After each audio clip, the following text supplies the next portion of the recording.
नमस्कार प्यारे साथियों, स्वागत है आप सभी लोगों का मैथ विशाल भारती सर में। आज का देखिए वो कैपर सेक्शन बहुत इंपॉर्टेंट, जानदार, शानदार। और आज संडे है तो आज अपना पूरा रिवाइज भी कर लीजिएगा और आज का ये जो वोकैब है इसको भी पूरा याद कर लीजिएगा और कॉपी में ज़रूर इसको नोट कर लीजिएगा। चलिए देखिए शुरू करते हैं। पहला यहाँ क्वेश्चन है प्रोपोर्शनेट। प्रोपोर्शनेट क्या है? एक एडजेक्टिव है, याद रखिएगा, और ये अक्सर मैथ्स में भी यूज़ होता है। मीनिंग है इसका, और हाँ इसका स्पेलिंग देखिए याद रखिएगा, एग्ज़ाम में पूछा हुआ है। Appropriate in size amount of degree है, ठीक है, यानी इसे हम अनुपातिक कहते हैं, या कोई अनुपात के अनुसार उचित या संतुलित करना भी हम प्रोपोर्शनेट हम इसे कहते हैं। देखिए इसका सिनोनिम्स क्या है, देखिए बैलेंस्ड या कॉमेंसरेट भी हो जाएगा, और एंटोनिम्स हो जाएगा डिसप्रपोर्शनेट हो जाएगा, और या हम इसे एक्सेसिव भी बोलते हैं, इसका उल्टा, ठीक है, अनुपातिक का से प्रोपोर्शनेट का। एग्जाम्पल है the punishment should be proportionate to the office. The punishment should be proportionate to the office, यानी अपराध के अनुसार जो है वो सज़ा उचित होनी चाहिए, ठीक है। तो यहाँ उचित होना यानी यहाँ पर प्रोपोर्शनेट होना, ये बात कही जा रही है, जिसे हम बराबर भी कहते हैं प्रोपोर्शनेट को, ठीक है। जैसे ये अनुपातिक का सिंबल हम लोग लगाते हैं ना मैथ्स में, ऐसे एक बिंदु यहाँ रहेगा, एक 4 बिंदुएँ रहेंगी, हाँ ऐसे, और फिर इसको जब ऐसे मिला दीजिए तो हमारा इक्वल हो जाएगा, यानी प्रोपोर्शनेट, ठीक है। तो ये है। अब यहाँ पर इसका यूज़ कहाँ पर होगा प्रोपोर्शनेट का? जब सज़ा, खर्च, लाभ या किसी कार्य की मात्रा बताया जाए तो वहाँ पर यह वर्ड यूज़ होता है। इसके बाद है कंटेंशन। कंटेंशन मीन्स क्या होता है? तर्क या दावा करना, अ क्लेम, ओपिनियन और आर्गूमेंट मेंटेन्ड इन डिस्कशन, ठीक है। तो ये होता है। तो क्लेम, ओपिनियन, कोई जैसे कोई मान लीजिए कोई बहस हो रही है या चर्चा हो रहा है तो कानूनी रूप से, तो वहाँ पर यह अक्सर वर्ड यूज़ होता है।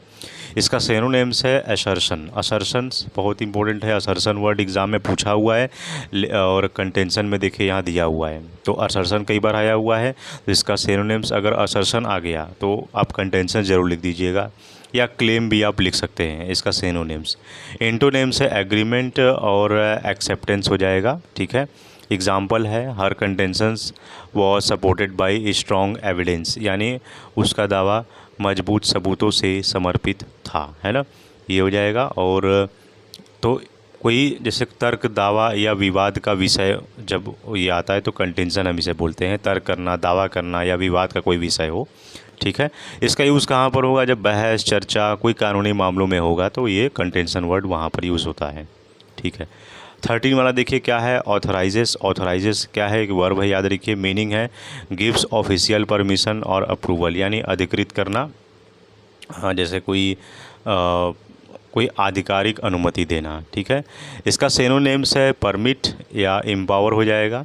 एंटोनिम्स है फॉरबिड या प्रोहिबिट हो जाएगा। और एग्जाम्पल है only the director authorises major expenditure, तो केवल निदेशक ही बड़े खर्चों की अनुमति देता है।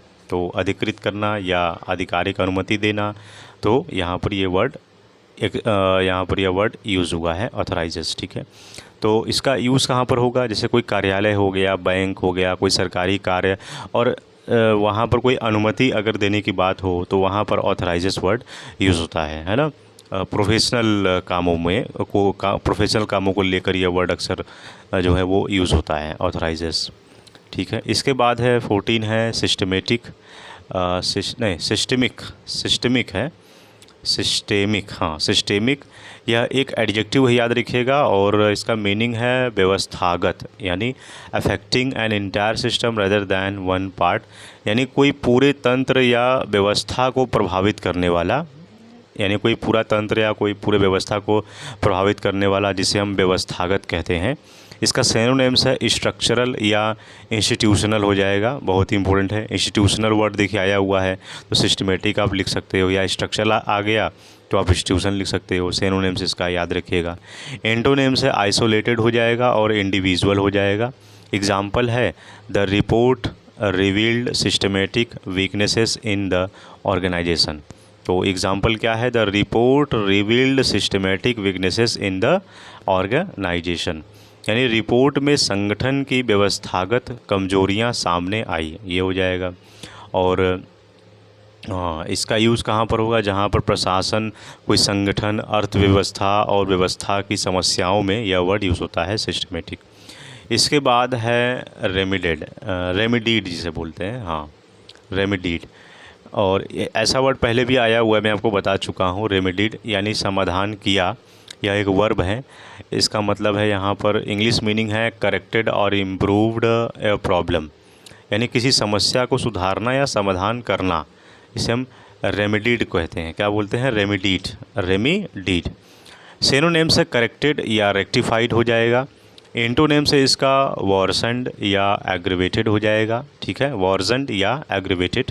एग्जाम्पल इसका, the defect was remedied before the product reached the market, यानी उत्पाद बाज़ार में आने से पहले उसकी कमी जो है वो दूर कर दी गई। यानी कोई बाज़ार में जैसे कोई उत्पाद अगर आ रहा है तो उसकी कमी अगर है तो उस कमी को दूर कर किया गया, यानी समाधान किया गया, रेमेडीड किया गया ना। The defect was remedied before the product reach the market, यानी उत्पाद बाज़ार में आने से पहले उसकी कमी दूर कर दी गई, ये हो जाएगा। तो रेमेडीड का वर्ड यूज़ कहाँ पर अक्सर होता है, ये ज़्यादातर कोई तकनीकी समस्याओं में या गलतियों में या कमियों को दूर करने में यह वर्ड रेमेडीड यूज़ होता है। तो इसको आप ज़रूर नोट कर लीजिएगा, ठीक है। क्वेश्चन नंबर यहाँ पर अब है 16, देखिए क्या है। ये वर्ड देखिए मैं बता चुका हूँ, सेफ गार्ड दूसरी बारी आया हुआ है। सेफ गार्ड क्या होता है, कोई सुरक्षा उपाय। जैसे यहाँ पर मीनिंग है a measures taken a protect against harm और डेंजर, यानी सुरक्षा उपाय करना। सिनोनिम्स है प्रोटेक्शन या सिक्योरिटी हो जाएगा, और एंटोनिम्स है डेंजर या थ्रेट, है ना, थ्रेट करना, तो ये हो जाएगा। और इसका एग्जाम्पल है wearing a helmet is an important safe guard against injury, यानी हेलमेट पहनना चोट से बचाव का एक महत्वपूर्ण सुरक्षा उपाय है, ये हो जाएगा सेफ गार्ड, ठीक है। तो इसका यूज़ कहाँ पर होता है, कोई सुरक्षा, स्वास्थ्य और दुर्घटना के बचाव में यह यूज़ होता है, ठीक है, तो ये याद रखिएगा। 17 है एडजस्टिकेटरी, या जिसे हम अजुडिकेटरी भी बोलते हैं, अजुडिकेटरी, अजुडिकेटरी, यहाँ पर डी साइलेंट हो जाएगा, अजुडिकेटरी। तो अजुडिकेटरी एक एडजेक्टिव है, तो इसका इंग्लिश मीनिंग क्या है, relating to the process of making legal judgments, यानी न्याय निर्णय संबंधी हो जाएगा। इसका सिनोनिम्स नहीं दिया है, तो इसका एग्जाम्पल क्या है देखिए, the commissions perform an educatory role in dispute, यानी आयोग विवादों के निपटारे में न्यायिक भूमिका निभाता है। इसका यूज़ कहाँ पर होता है एजुकेटरी का, कोई न्यायालय, आयोग और कानूनी प्रक्रियाओं में यह अक्सर यूज़ देखने को मिलता है, ठीक है। अब यहाँ पर है इसके बाद इनक्विजिटोरियल, इनक्विजिटोरियल यह एक एडजेक्टिव है जिसे इसका मतलब होता है जांच पड़ताल करना।